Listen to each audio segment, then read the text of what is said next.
Baking students, today we're going to make chocolate bundt cake with a ganache glaze.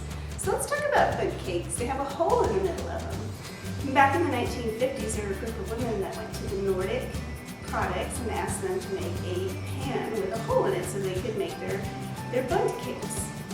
Bundt cakes is actually a trademark now, and they didn't become popular until the 1970s when a bake-off, Pillsbury Bake-Off winner made a bundt cake. And that year alone, Pillsbury put out a bundt cake mix and made $25 million that single year alone. You do not need a mix. We're going to be making our bundt cake from scratch. I'm actually going to show you, if you don't have a bundt cake pan, how to make that as well from home. So let's get started. As far as labs go in our kitchen at school, make sure you read over your recipe first. So I have already read over my recipe and I understand that we'll be baking this cake at 325 degrees Fahrenheit. So I have my oven preheating first. Then we are going to do a mise en place. And I've done that for us as well. So you get all of your utensils that you need and then you start measuring out ingredients. And we're going to go ahead and mix. So you can basically break cakes down into two categories: egg foams and high fat. This is going to be a high fat cake method, and we're going to cream the sugar and the butter together until it becomes pale yellow and you get a lot of air in there. And that air, along with some leaveners, is going to make our cake rise. So let's get started. I have butter, and I've cut this recipe in half, and I'll be making little mini bunts to share with my neighbors, because the last thing I need is a chocolate cake hanging around the house too long, because I'll eat it. All right, get all the butter off there. And then next, the sugar. So it's butter and sugar first. And I'm not bringing out my standing mixer today. I want you to see the different utensils that we can use in order to make this work. You don't have to have a standing mixer. So start off low.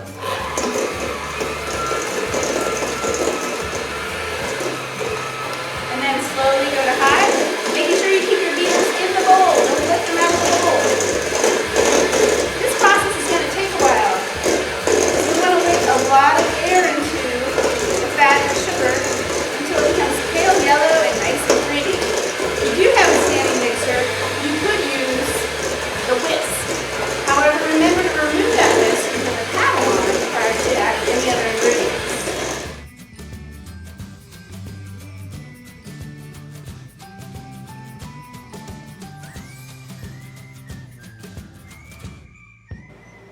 So I have just creamed the sugar and the butter.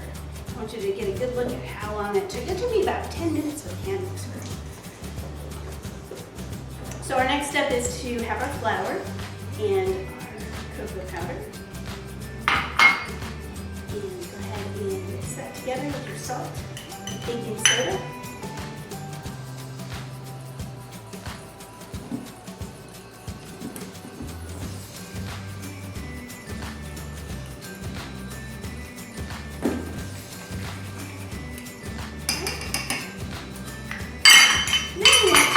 Our milk and sour cream together. Use this little guy here. You are going to have more volume in your batter if you make the whole recipe. I'm choosing to do half, so I have less cake laying around the house.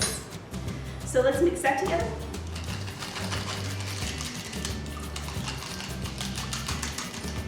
And then we're also going to go ahead and crack our eggs. We're just going to do that one at a time, because we put them into the cake batter one at a time. Make sure they're nicely incorporated before we add another. Your recipe will have 4 eggs. Again, I've cut mine in half, and I'm doing little mini bunts, and I'm going to give them to neighbors and keep just one slice. All right, 1 egg goes in.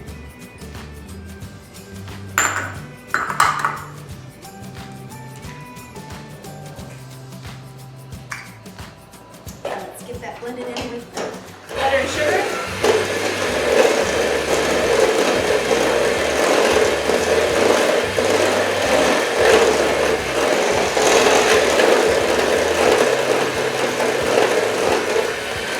Then I'm going to turn off my mixer before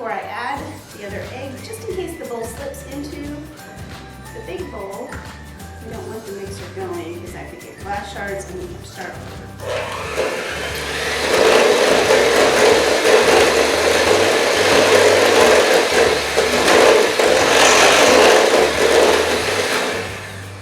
I'm going to scrape down my sides.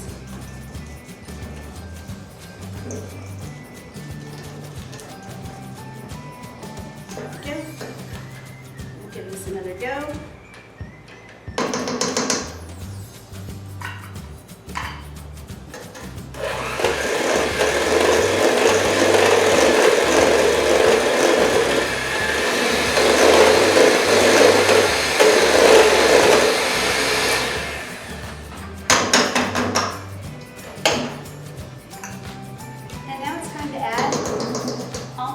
Flour with your milk product. So we'll do flour, milk product, flour, milk product. And then the beginning with flour and ending with flour. All right, let's add that first little bit of flour.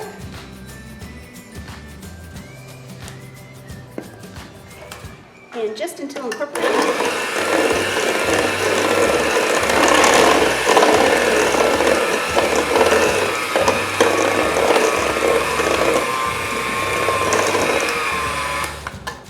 Scrape down the sides.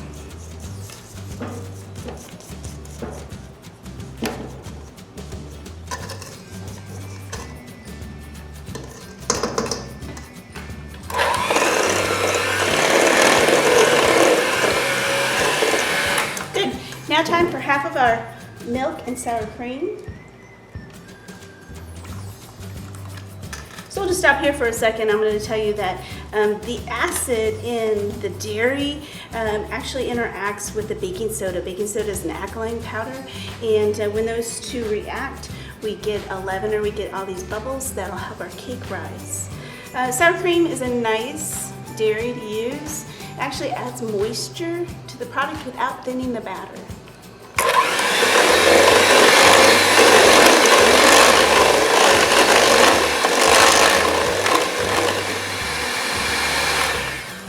Good. Now make sure you leave some flour behind because we are going to finish with flour.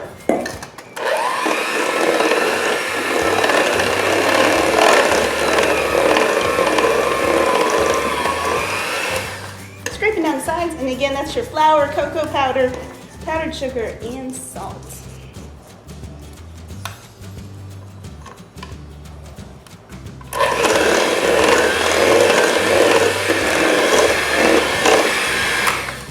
Turn off your mixer, in with the rest of the sour cream and whole milk.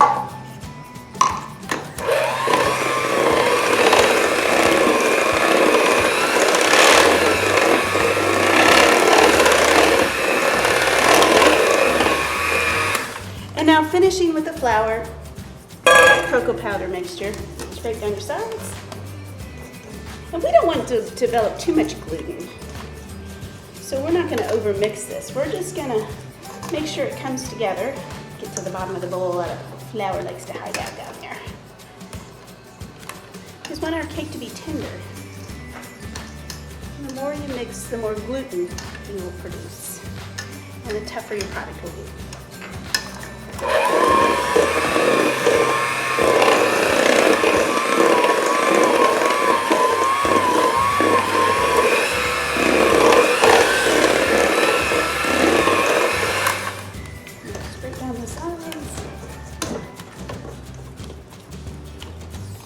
Make sure you get down to the bottom of the bowl. That's looking good. We're going to give this one more final stir.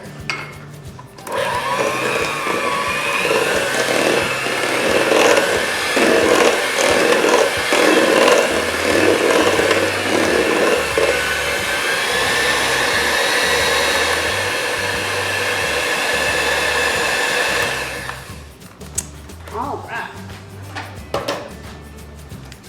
That looks amazing. Just give it another little whirl here. Make sure we've got all the flour. Yeah, looks good. All right, let's talk about pans and get this dough into the oven. Okay, let me show off my Bundt pan. This was my mother's, and it's been well loved. I'm not going to use that today. And then this is just something I bought here in the last, I'd say, 20 years. from your grocery store, your Walmart. They'll probably have those.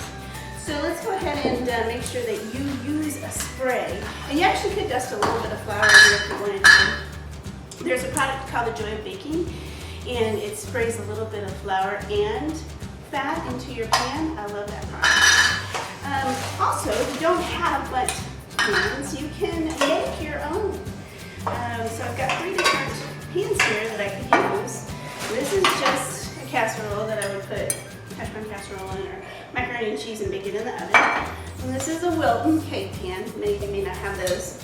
And this is a springform pan that actually make cheesecakes, and that way you can pop the bottom out.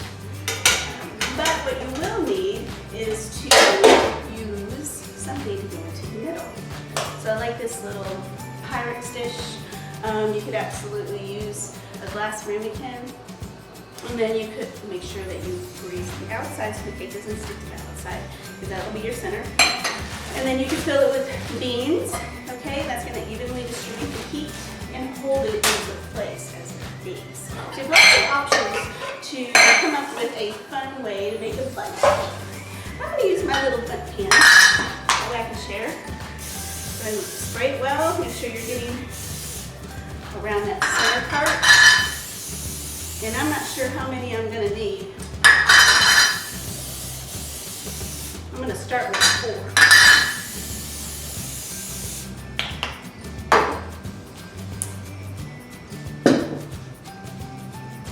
This batter is so warm, rich, fluffy.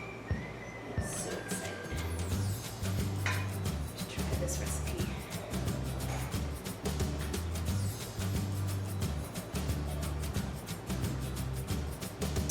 Alright, let's just give that a little tap. Spread it out evenly. If you have an offset spatula available, use it.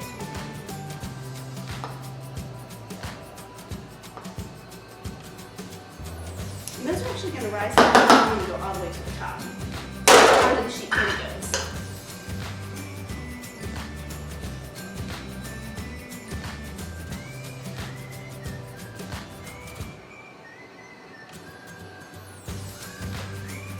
Yeah, just tap it in there. You don't want to go all the way to the top. Lower it, that's a bit too much. And then even it out.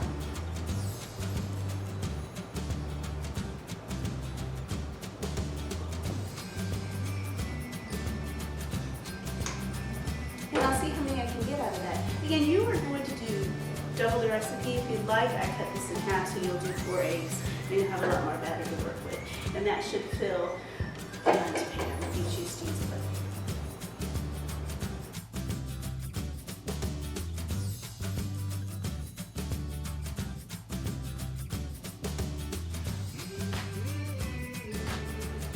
Now the ganache glaze. I've got a pan and it's on medium to low heat. We're going to add our chocolate. Start to melt chocolate. It's happening pretty quickly.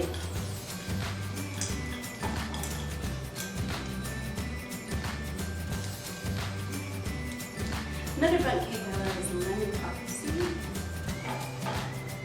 And I talked to you earlier about the Pillsbury bake-off and the woman who won, the baker who won, and they made a spiced Bundt cake. So that would be really lovely for the holidays and in the fall.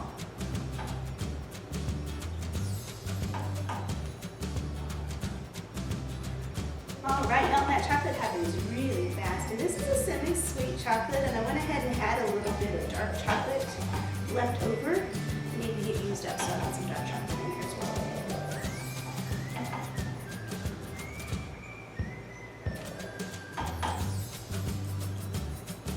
There we go. Now we're going to add our butter. Incorporate that into the chocolate.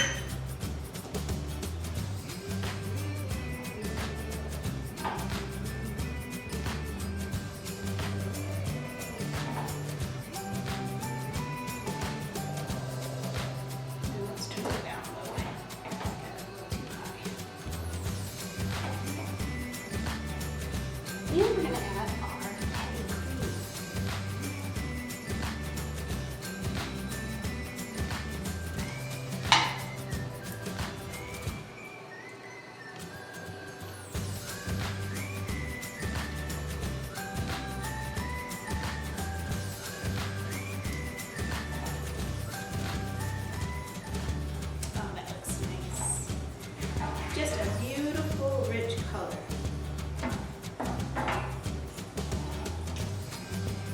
just going to let that cool slightly. It'll thicken, and we'll drizzle over our bundt cake that comes out of that.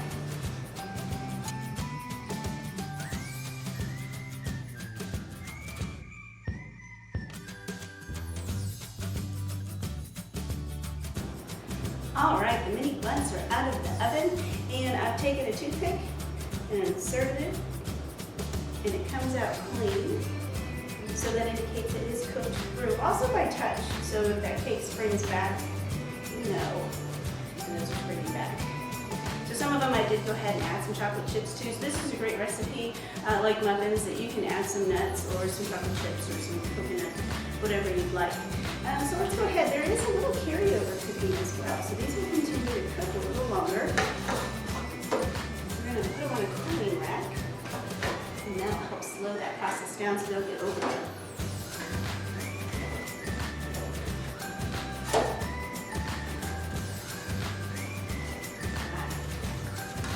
Once those cool, we'll unmold them and glaze them.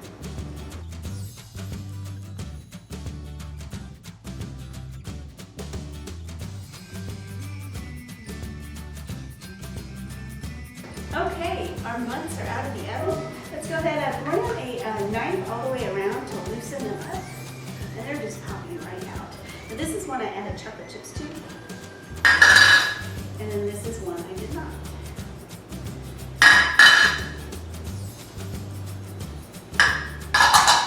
That's coming out really nicely, so you see how important it is to make sure that you spray those pans down really well. And then again, I ran the knife around the edges.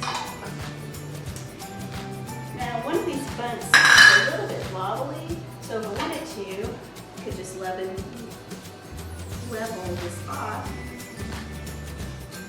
And this part of the cake makes lovely cake crumbs if you want to cook them, or you can set it aside for a later project if you want to. Cake pops. Cake pops. This one kind of goes a little bit too, so we're just going to go ahead and take that out so it sits nice. You notice this is a cooling rack, and I like to use the cooling rack when I glaze anything, because what that allows is that glaze to come through onto the pan, and then I can reuse it. And we'll actually show you a great technique when we make pedicles, how we reuse the glaze. So this glaze has come down quite a bit. When you first heat it, it's going to be super runny. You can see as it's cooled, it's going to be a little thicker. And that's a really good consistency for putting it on your bundt cakes.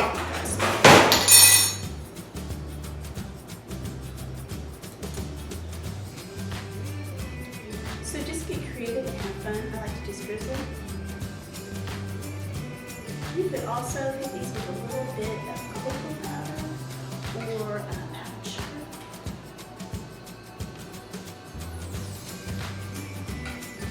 Now I'm going to be generous because I'm going to have chocolate.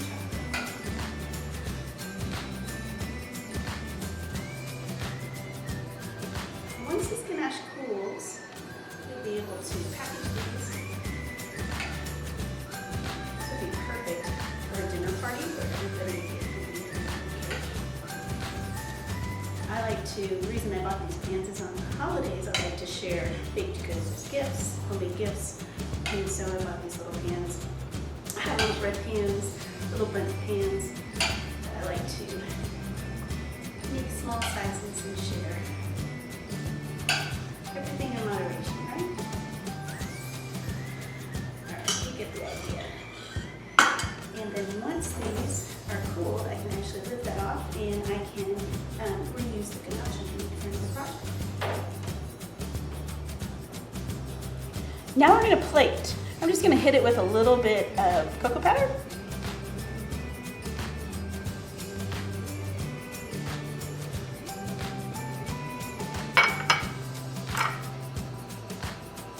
And a little bit of powdered sugar.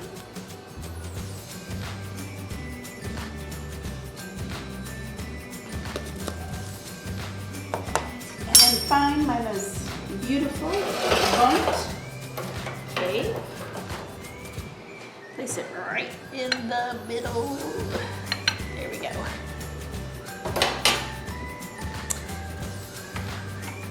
And there you have it. have it. Chocolate Bundt cake with chocolate ganache.